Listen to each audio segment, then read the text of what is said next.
Hi, this video is all about the 4 worst kinds of clients and what to do if you run into them.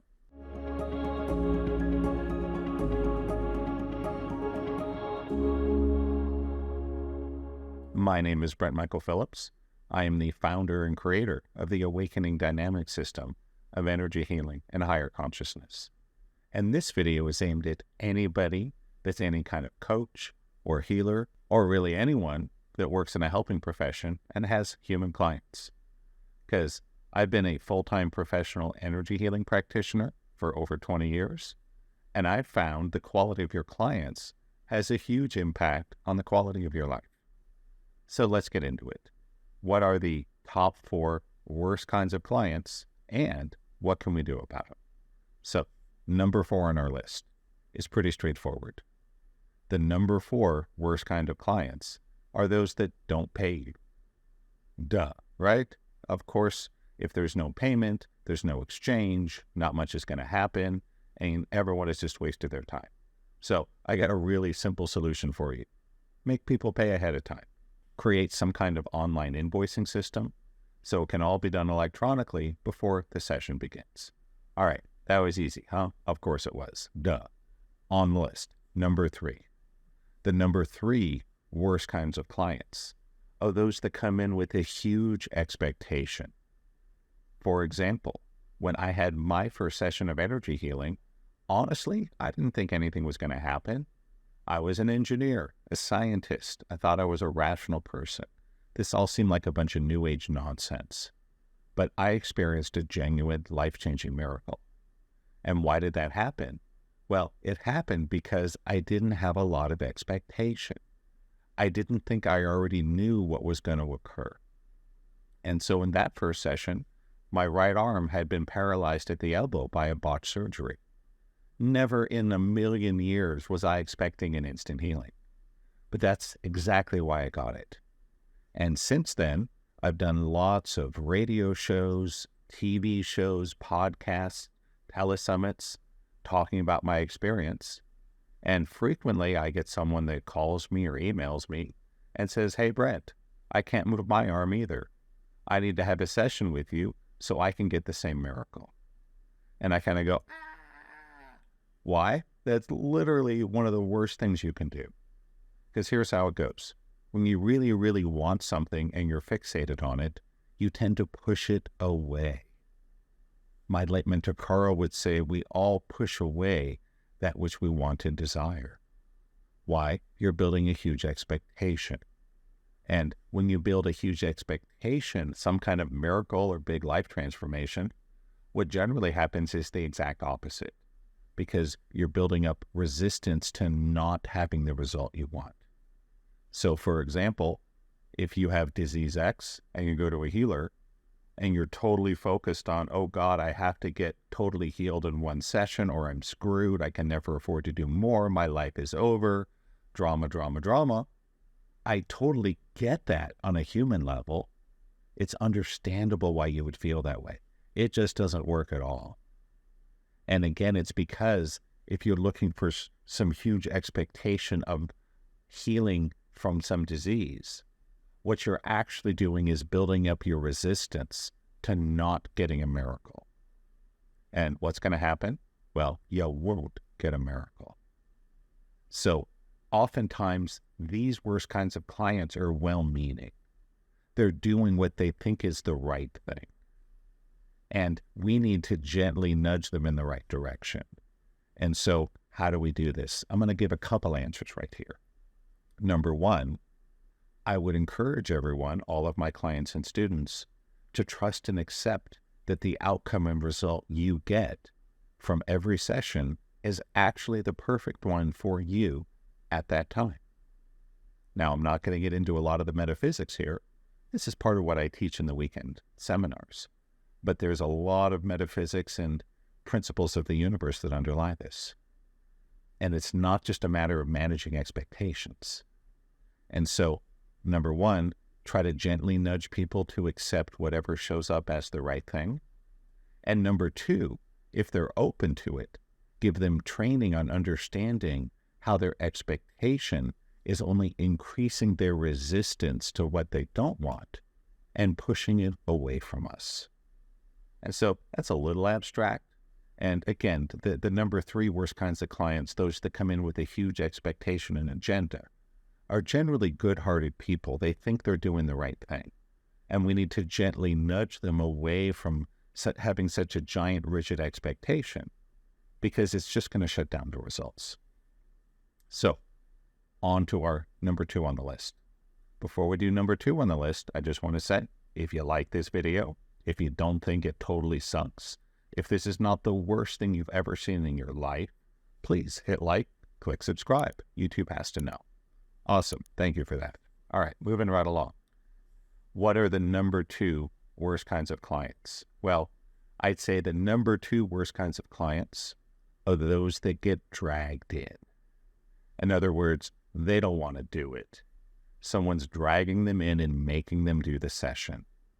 And so it's usually a parent, a spouse, a child, a sibling, someone close to them that has said, hey, you have a problem, this person can help, and is making them go do the therapy.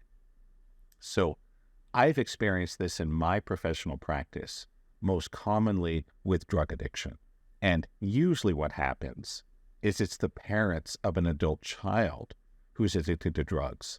And it's one of the parents that's dragging them in and making them do the session. And this is a tough one. There's not a great solution here, but I'll tell you what I usually do. The first thing is I tell my client who doesn't want to be there, I go, hey, I just want you to know right off the bat that if you don't want to be here and you want to be absolutely sure that you get no benefit from what we do today, I'm just going to let you in. Congratulations. You are going to get zero benefit from anything we do today. And a lot of the time that takes them by surprise. They weren't expecting that. They were expecting you to try to talk them into it or logic them or intimidate them or something, right? I just go, hey, you win. If you want to get absolutely nothing out of today, you have more than enough power to do that. So congratulations, your session is over. So what do you want to do with the rest of our time? If you want to sit and read a magazine, that's fine. If you don't mind, I'm going to go get in touch with your mom, your dad, right, whoever dragged them in, and see if they'd like to take the session instead.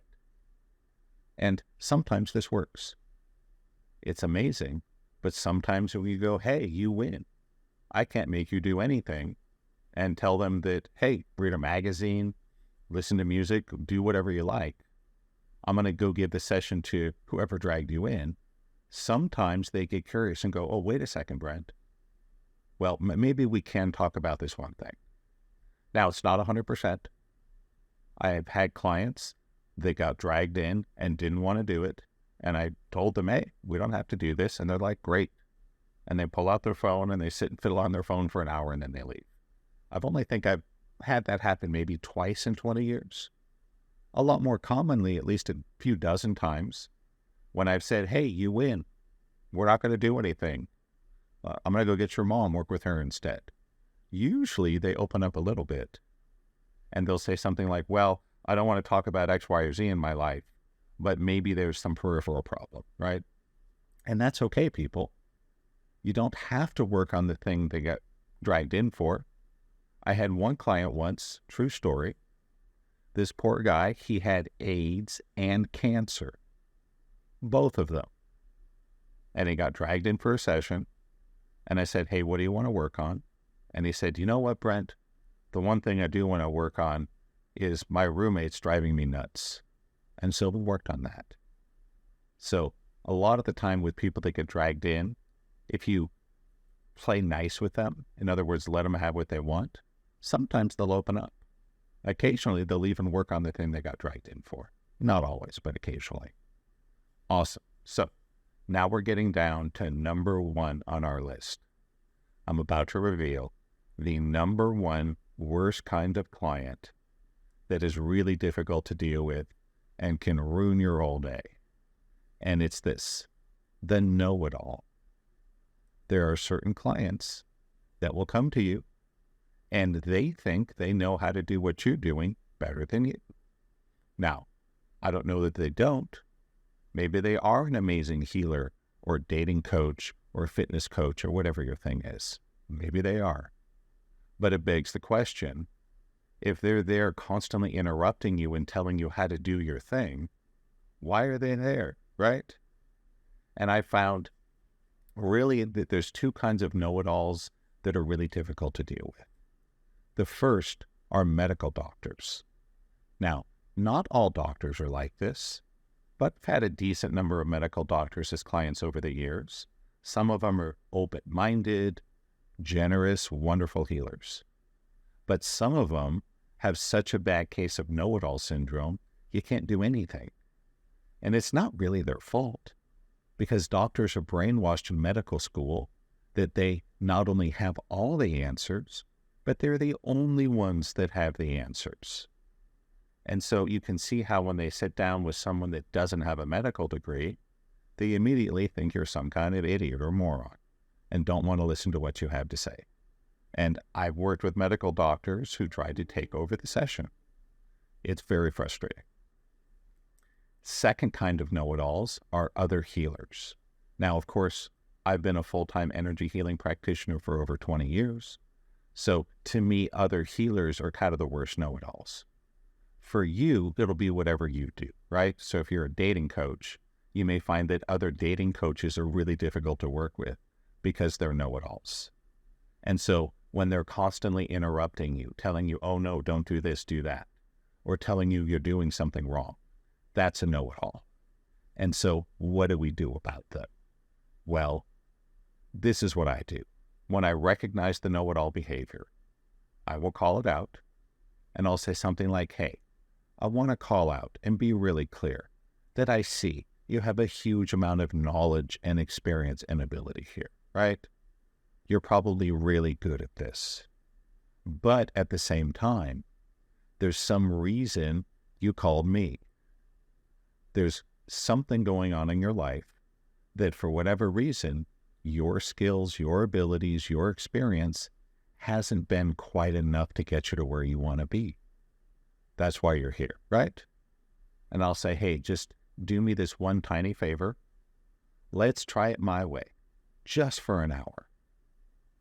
And if you don't like it, we never have to do it again. But give me that, because there's no point in sitting and arguing. Because after all, if you just wanted to work on yourself, there's no need to book an appointment with me to do so, right? You just go work on yourself. So just, for the next 35 minutes or whatever it is till your session's over, let's try it my way. And I would also follow up on that. Last thing I'll have to say about this is my advice for people on what to do when you're in a situation where you have a difficult client. And so before I give that, let me just say, if you think this is cool stuff, if you want to learn more, I got some cool links in the description. You might want to come to one of my live webinars, learn a little more about me and what I do. It may help you to make some incredible positive changes in your life. Awesome. So here's my last piece of advice. If you run into one of these difficult nightmare clients, let them go. I totally get how a lot of us have scarcity around money and clients, especially if you're first starting your business. You get someone that comes in, they want to do 4 or 6 or 10 sessions. You see dollar signs and, hear the equivalent of a slot machine jackpot going off in your head. Oh my God, I'm going to have money, right? I'm not going to starve next week. Let them go. It's really not worth it. If they bought a set package of sessions, refund everything but the first one. And here's why. One difficult nightmare client, for me, doesn't just take me out for that session. It takes me out for the whole day. And if it's bad, it may take you out for 2 or 3 days after that. So it's not like you're just slogging through an hour of a nightmare client. It's a lot more than that. And again, I totally get it. A lot of us are struggling to get business, to make money, yada, yada. But in my experience, if someone exhibits one of these tendencies, unless they're really willing to change it, they're always going to be a nightmare client. And the nightmare clients are almost always more trouble than they're worth. Awesome. That's all I got to say about this topic today. Hope you enjoyed the video, learned something. maybe even had some fun. Until next time, this is Brent Michael Phillips signing off. Take care and namaste.